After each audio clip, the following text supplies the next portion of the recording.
So yesterday I covered the debate between Josh Hammer and Dave Smith, where Dave Smith used what I felt can only be described as kindergarten moral logic, although frankly that's being unfair to kindergartners.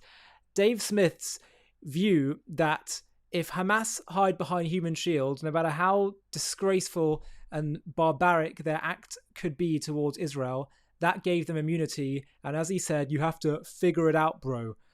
In terms of how to get around the whole human shields issue, effectively saying that Hamas can tie Israel's hands and they can do whatever they want once they hide behind Gazan non-combatants. Now, I want to address some of the additional points that Dave Smith made in this video, particularly around this issue today, because I was having a few conversations with some people who highlighted some of the further flaws in Dave's logic, particularly around when he says, imagine if a group of school children were taken hostage, would you suddenly just bomb that school? I want to unpack that absurd comparison, and let's just see Dave spell it out for us first. Have a watch. Proven. Yes. It is legit. What is your response to a fact? We don't know how widespread it's done, but I think it's rather that Hamas uses human shields. Yeah, they certainly have. I'm not denying that. But at the same time, it's kind of, if let's say, in a domestic criminal situation, if there was somebody who killed a bunch of people and then they ran into a school and they're using the kids as human shields, they're hiding behind the kids, and then your local police department came over and said, blow up the school and killed all the kids, you wouldn't go, well, they have no moral responsibility because they were using them as human shields. Yeah, as Bill Burr said in his special, you got to work around that, bro. And Hamas is terrible. Nobody's arguing with that. But that doesn't mean there's no responsibility for the people dropping the bomb. Got it.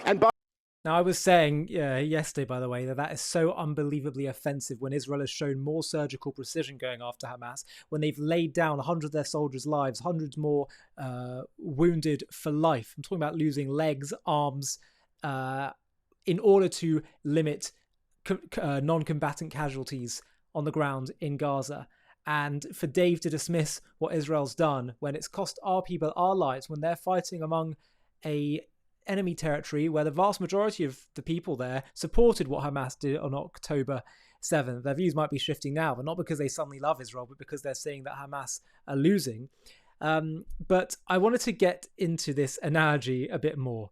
Dave's logic is so absurd. He's basically incentivizing Hamas to keep doing what they're doing. It's only if Israel says, we're not going to stop fighting even if you use human shields, that you disincentivize using human shields.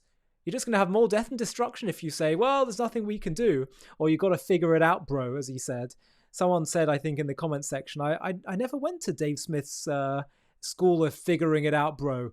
It's just so beyond lazy that I actually think this, for him, it must touch on much deeper and more sinister prejudices that he may have about Israel and Jews, because anyone with a few brain cells can see that he is talking nonsense. But I want to dive into his analogy about a school in particular, and imagining that, let's say, a school was taken hostage and you said you wouldn't just bomb that school. So this is what a friend and mentor of mine was saying about this recently. He said, okay, let's deal with this analogy head on. Imagine that you have a school that has about 2,200 children, and there were 40 or so terrorists who had taken over and brainwashed the kids so that many of these kids supported the terrorists, holding them hostage. That's like what we see in Gaza. And now the police stormed the school and managed to move the children to safe zones and killed 25 of the terrorists, arrested 4 of them, and injured a few more, and were still fighting the last few.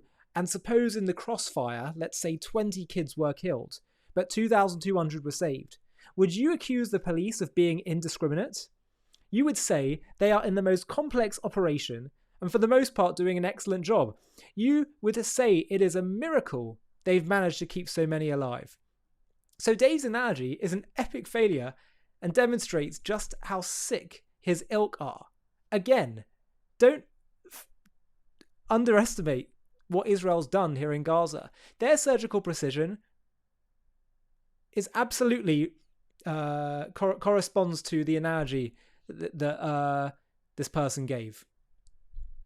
Israel has basically had a ratio of almost 1-to-1 in terms of combatant to non-combatant killed. And then people say, well, it's just there's been so many civilians' lives lost. The fact is that they've been so surgically precise, which means we're talking roughly 25,000 of the 50,000 or so killed have been Hamas terrorists. And people say, oh, well,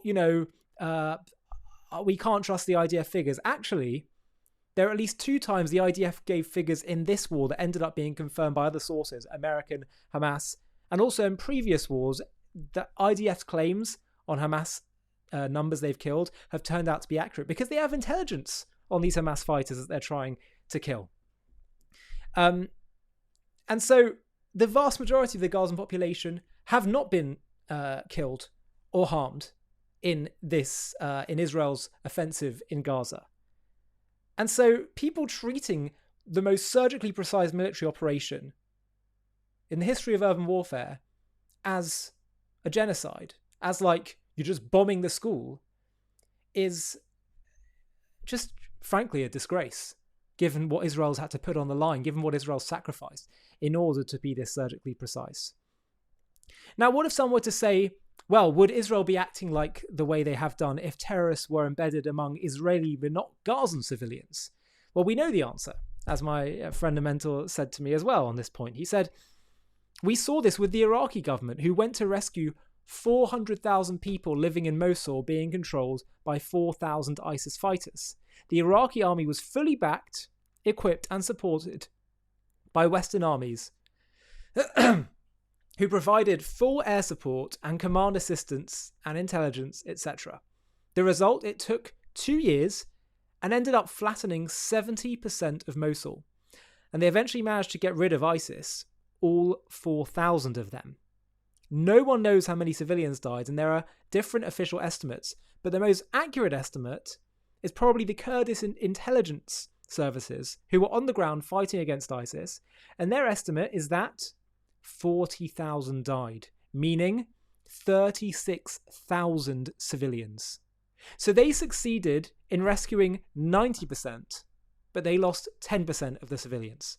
By contrast, Israel has killed 25,000 or so Hamas and Palestinian Islamic Jihad fighters, and maybe 20,000 civilians. Remember, whatever numbers you hear, you have to add the fact that 12,000 of those are not war-related and die of natural causes any 20-month period in Gaza. Israel, unlike the American, British and Iraqi coalition, managed to keep 99% of the civilians alive. Not 90%. And anyway, if Israel's civilians had been under the control of the terrorists for 17 years and were brainwashed to support them and had kidnapped others, it's just a totally different story to what we have in reality here. So I think that the lunacy and the lies of Dave Smith and his ilk it's just nauseating. It's nauseating. First, because of the sacrifices Israel's had to make, and secondly, because it's such an inversion of the truth. It's not just that, no, Israel's been more precise than he says, it's the exact opposite. You claim genocide, actually Israel's been surgically precise. And given that the world doesn't seem to acknowledge this and calls Israel genociders, the more surgically precise Israel is, sometimes makes me wonder why we're laying down hundreds of our people's lives. But anyway, I want to share with you something that I think is so important to understanding this conflict. The basic narrative goes in the Israeli-Arab conflict is that Israel does something bad, Israel conquers land, etc. And so the Arabs, the poor Palestinians, respond.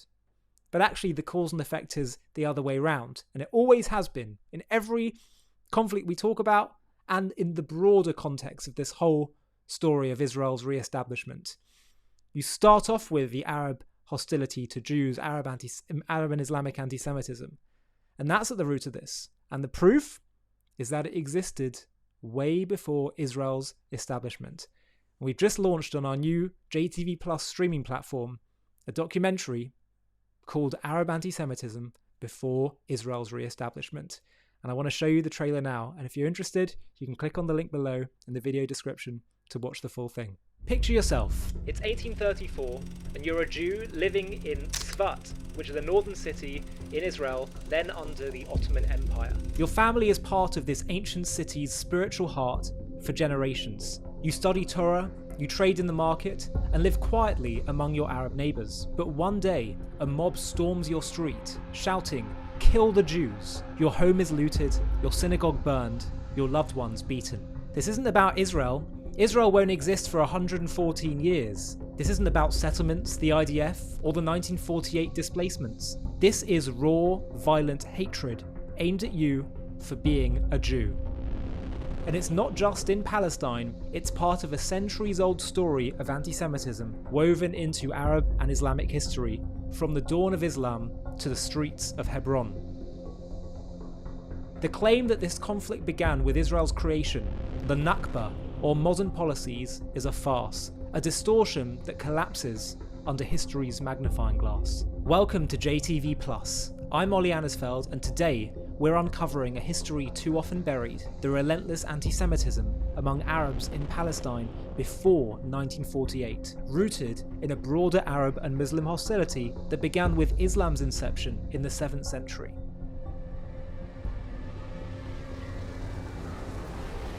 Some will argue that the Arab-Jewish conflict started with Israel's founding, its settlements or military actions, but that's a myth we're here to dismantle. Long before Zionism, before a Jewish state was even a dream, Jews in Palestine and across the Middle East faced pogroms, discrimination and vilification, not for politics, but for their identity.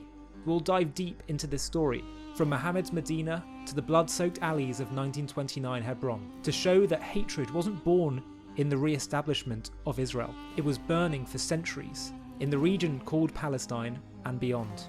Join me for a journey that will reshape how you see the past and present. To watch this JTV+ documentary and access much more premium content, click on the link in the video description.